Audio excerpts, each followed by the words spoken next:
Hey folks, Dave here. I am freshly returned from E3 2017, and today I have a hands-on preview of what was my favorite game of the entire expo, Kingdom Come Deliverance, and a really fun interview with the devs. The game has come leaps and bounds since we first interviewed the developers back in 2015 on the Casual Shenanigans Gaming podcast, and we got to talk to them about what's been going on behind the scenes for the last year and a half, as we just saw that last trailer drop before E3 that really came out swinging with tons of polish and improvements. And honestly guys, the game is just looking fantastic. Be sure to stick around after the interview for some additional impressions and gameplay. Hey folks, Dave here. I'm with Toby from Warhorse Studios, and he is with Kingdom Come Deliverance. Both Joel and I got to try it this morning. Hadn't played it since the 2015 beta, and it was a blast. My immersion was completely fulfilled. So much fun. So, Toby, what are you guys most proud of in the current version of the game? Like, what's your overall favorite feature? That's a tough question, actually. In your huge game, what's your favorite part? I will say it from my perspective. I really fancy the combat system. The combat is something that is, of course, not for everyone. Kingdom Come Deliverance is not about fighting per se, but it's a feature you can use if you want to be the violent guy. However, I like the combat very much because it's so much different from anything else I played before. It's really tough. Completely unique. It's very unique. You can compare it kind of to Dark Souls if you wish, like a combination between Dark Souls and For Honor maybe. Yeah. So you have like these different zones you have to attack. You have to have stamina management. You cannot do button mash. You will almost certainly die. I learned that. Well, and what I fancy is that I'm with the team right now for 3 years, so I grew up with this project from the beginning pretty much. Wow. And still, even though I know this for a long time and I play this for you guys and with you guys, after every battle, after every win, if there are like 2 opponents in front of me or 1 or a skirmish or whatever, I still have this feeling of, yes, I did it. Like this reward moment. Like it's really not just a random guy you're fighting with. Yeah. I really feel like I achieved something with surviving or killing this dude, right? Yeah, absolutely. And that's what really intrigues me. The one-on-one fights especially felt personal, honestly. Like you're having to watch his arm movements and block in the right way, and especially in those one-on-one fights, it just felt like it really, really meant something, like you were saying. Yeah. As you guys are working your way towards release, what are some areas that you're going to be focusing on polishing the experience, like combat, dialogue, cinematics? Like, what are you guys really buckling down on? Well, everything. Everything. Actually, sure. in game development, I haven't been in other studios than ours, but of course all the departments are working on their stuff. So the cutscene guys, the cinematic departments are polishing all the cutscenes, creating trailers. We have the animation team who is still working on animations, of course, and there's lip sync and these kind of stuff. So pretty much everyone is working on everything they did so far. Full tilt. Well, you played the beta, so you know that we put everything inside the game we could back then, yes, without taking care of any optimization. So it was really clunky, kind of. It was like you had to have a hard, like a really nuclear rocket launcher to play the beta. Yes, indeed. But right now we are working on optimization, which means shortening the codes, taking care of the vegetation, not to have too many entities. Mm-hmm. It's not downgrading per se, but in the sense of downgrading. You need to make it run perfectly on all the platforms. You have the consoles, which are slightly less powerful than the computer, so of course you need to work around that. And we want to do maximum for all the platforms possible. PC, Xbox One and PS4. And that's what we are working on right now, but it will be released on February 13th globally on those platforms I told you, so Xbox One, PS4 and PC. From my impressions, the consoles are actually really helping you guys with your optimization. The PS4 version ran very well, especially this early, and then I was looking left at the guy next to me playing on the PC version. I kept stealing glances, and it was running beautifully compared to the beta. So I imagine the console focus on optimization is really helping you guys dial things in. Of course, if you have to do stuff on the console, it of course also the PC version will also profit. But still, of course, the PC is more powerful, so we can have like a stupid example, like more trees, let's say, yeah. But I'm all about there's that, man. well, you know, there are of course differences, but still, everything we do for the consoles, also shortening the codes, making it run smoother, will help the PC version as well, right? So, but still, we want to do maximum of all the platforms, and that's what we are doing. We were talking about the fighting earlier. Yeah. Well, we showed you the skirmish, right? What I really fancy as well is when you have like this fight, and there are two dudes approaching you, and then you're like, damn it, what should I do now? And then all of a sudden, one of your AI friends is coming from the back and is killing one of those guys. Yeah. These are these moments like this, wow, this, you almost want to thank you this guy, like, thank you dude, and now you take care of this other one. It really means something. Exactly. Just a little bit of help. Yes. And then it's like, that. it's really like if you have the skirmish or something, it's like really AI versus AI, and then everything can happen, which is a nightmare for me as a PR guy, because in the presentation, the skirmish can end after 10 seconds because... So much going on. Yeah. Exactly, because the archers hit the right guy and he died, and then you immediately won, but it also can take like 10 minutes, and like everyone is following me and wants to kill me. So this is like really... This is cool for you actually, for the streamers, for the players, because you have a unique story which you can tell. Yes. And then what can happen is that you tell your friend, like, I had this skirmish and it was like super hard, and your dude friend says, which skirmish? Because he did something else in the questing, and the skirmish never happened in his game. Yeah. So there are these decisions that matter, and according to what you do, there will be a story around that.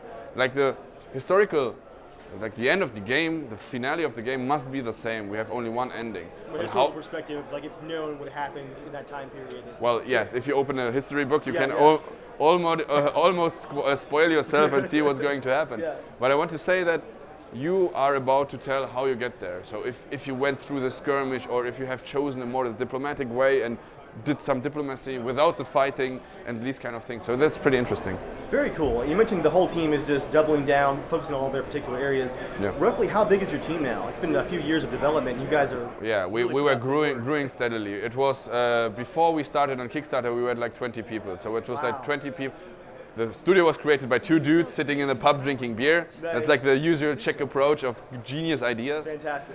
But 20 people created the Kickstarter roundabout. After that, we hired a lot of people, like me, for example. We are 40, so 40 people were creating the first alpha, the second alpha, and so on. And right now, 110 people are finishing the game. Wow.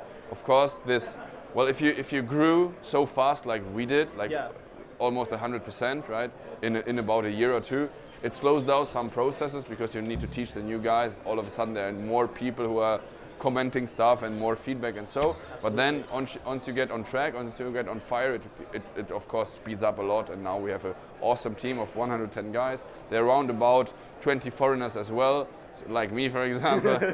Even some girl from Seattle. So yeah, we are a very beautiful international community. Exactly, international team, and that's awesome. Well, the size of the team definitely explains how far it's come in just the last year and a half. To wrap things up, don't want to take up too much of your time. Fun question: what's your absolute favorite playstyle in the current version of the game? Are you sneaky? Are you upfront combat? Are you like speech? What's your style? Well, a combination of speech and combat, because I like the combat very much, but the sheer fact that it's so hard makes it something. And that's again something that I really think is really cool. That you think about, should I really go into this fight?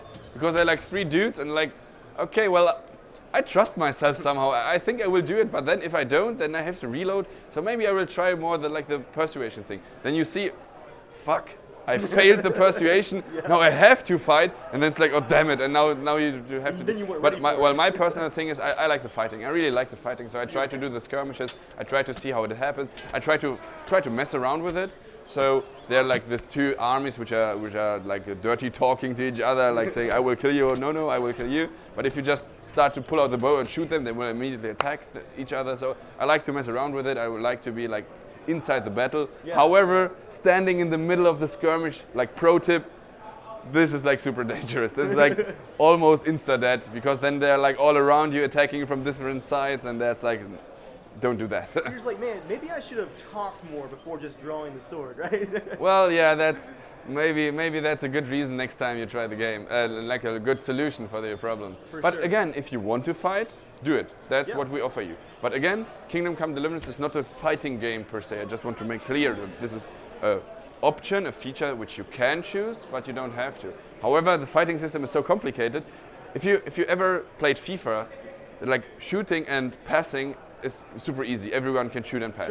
The same in Kingdom Come. Everyone can stab and slash. That's easy, right? It's like 2 buttons only. However, if you want to do the tricks in FIFA, or if you want to do the combos in Kingdom Come, it gets super tricky. Then you have to look like left, right, up, down, like Tekken. You have to do different combos. You have to change the stance. You need to stab and swing, and then you do combos like throwing him on the ground, slashing him through the face, do the pommel strike, and this gives you a huge advantage in the combat because he will fall on the ground or do something. But you only are able to do that if you grew that personal skill in your fingers. Well, the RPG system will help you. You will get faster, better at blocking, better at slashing, whatever.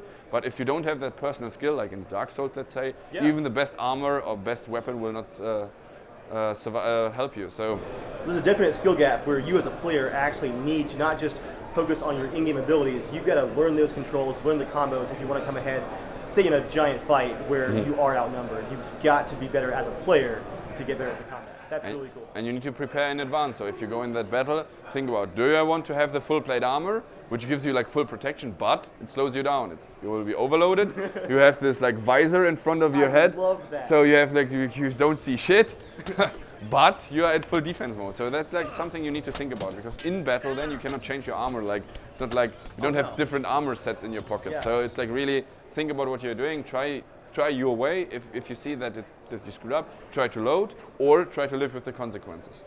I'm looking at the light armor, medium armor, kind of looking around like, all right, heavy armor. I put it on. My guys are going in for the fight. I'm like, oh, join them. Wait, I really can't see anything. Like, I feel safe, but also, turns out, guy got me from the side because I couldn't even see him coming. I was like, you really got to think about it ahead of time. Exactly. Cool. So what's your launch date again? It was February 13th globally. So one day before Valentine's Day. So make your girlfriends and wives buy you Kingdom Come Deliverance. It's like a super romantic gift. That's the thing. Come on, honey. Let's slay some bandits. Beautiful. Thank you, Toby, for your time. Thank you for having me. Thanks, guys. See you. And there you have it, guys. Straight from the horse's mouth, or straight from the war horse's mouth, I suppose, if you'll excuse the horrible pun. Guys, please bear with my voice as I do this commentary because all of the smog in LA kind of got to me, and I'm pretty congested. At E3, both Joel and I got to do about a 15-minute demo with the game, both of us on PS4 because everyone else was diving right for the PCs first, and so we got second helpings, if you will. But to my surprise, the PS4 version actually ran quite well. The only issues that I noticed were a little bit of frame rate chug, some streaming issues, and an occasional hiccup in the audio as the game tried to keep up with what you were doing. But for a game running on PS4 that is still, 9 or 10 months out from launch, that is not surprising at all. The fact that this game that last I played was running barely at all on PC is now running on PS4 is amazing enough for me. I think what really stuck with me with our time with the game and with the presentation there at E3 was how far the developers at Warhorse have really raised the bar. This was already a very ambitious game, but as you heard, their team size has increased, and it's really showing in the game. The world feels very alive. The voice acting and the overall polish of the characters has come a very long way. You no longer have the stony-faced robots that were present in the previous beta, and as you might expect in a story-based game, they're putting a lot of attention onto the voice acting and to the characters' facial animations. Some of them are still a bit stiff, but if you compare it to that 2015 beta, it almost feels like a different game. The explanation that we got from the devs about how many different branching paths are going to lead you to that ending, and how much freedom there's going to be in this living world to do your classic RPG elements. You can fight, you can ride, and you can just explore. And most exciting for me when it comes to the main quest, many of your main quest storylines are going to have branching options where if you need to get an item from a person, you can bribe that person, you can fight them, you can confront them with a speech option, you can talk to other villagers to learn more about them, learn their weaknesses, perhaps blackmail them, or just when you fight, know more about them to actually know those weaknesses and help you out in the fight. Again, the ambition was just very surprising in a very good way. The polish on everything, including the UI, and the already beautiful in-game map is just glorious. If you guys enjoy history like I do, and you enjoy immersion like I do, this game has all of the check boxes checked to be very dangerous come next year. In talking with Joel after our hands-on demo, we both landed on the same note, and that's that this game has the same sense of freedom when you first step out and take a look around that the Elder Scrolls Oblivion did back in 2004.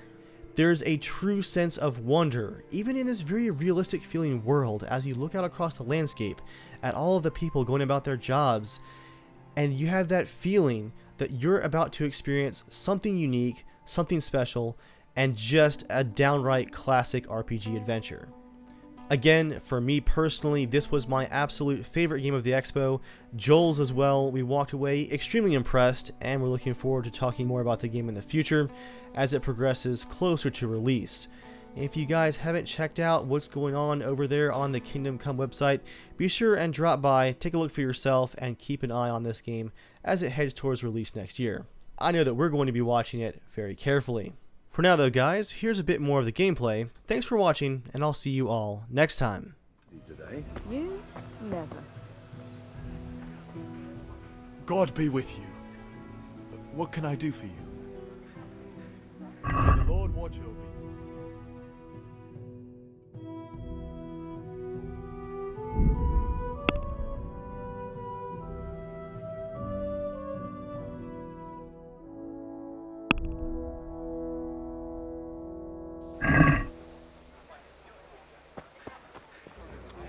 Did I tell you about my wife's lace? Deutsch has gone too far.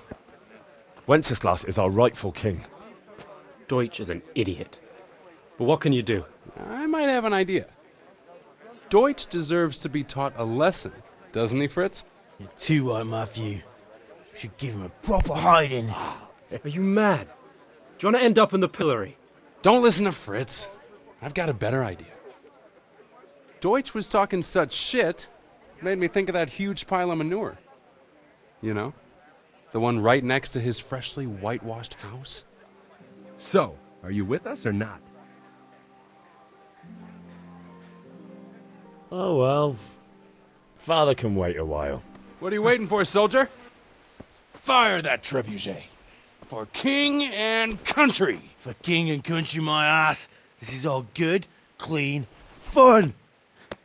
Nearly as good as having that traitor in the pillory. Nearly. Now that would be sweet. That's for Sigismund. Woohoo! Eat shit, Deutsches. You bastards! What the fuck do you think you're doing? Hey, Hans, can't you see? We're decorating your house for you. It's like your old man was saying in the tavern about that traitor Sigismund. We're just doing what we have to do. Poor sons! I'll make those smiles off your faces! Oh, I'd like to see you try. What are you doing here, Zbigniew? Hanging out with this poxy Deutscher? Maybe you'd like to try out the latest German fashion.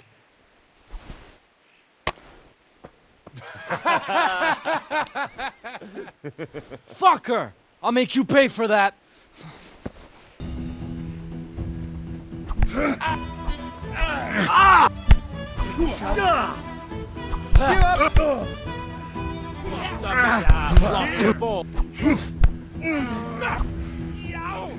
Don't think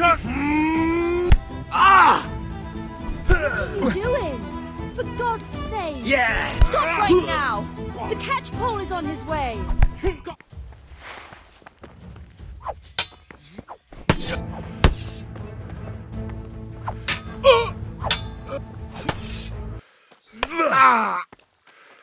Herrgott!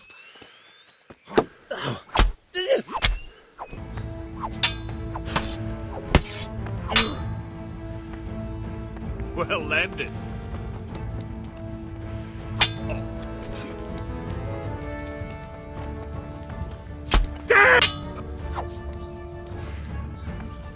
Missed.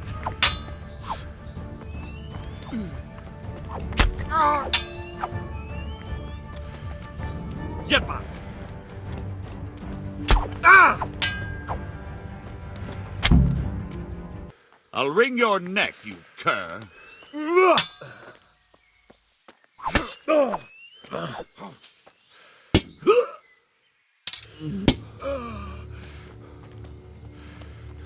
Kurwa! Baga!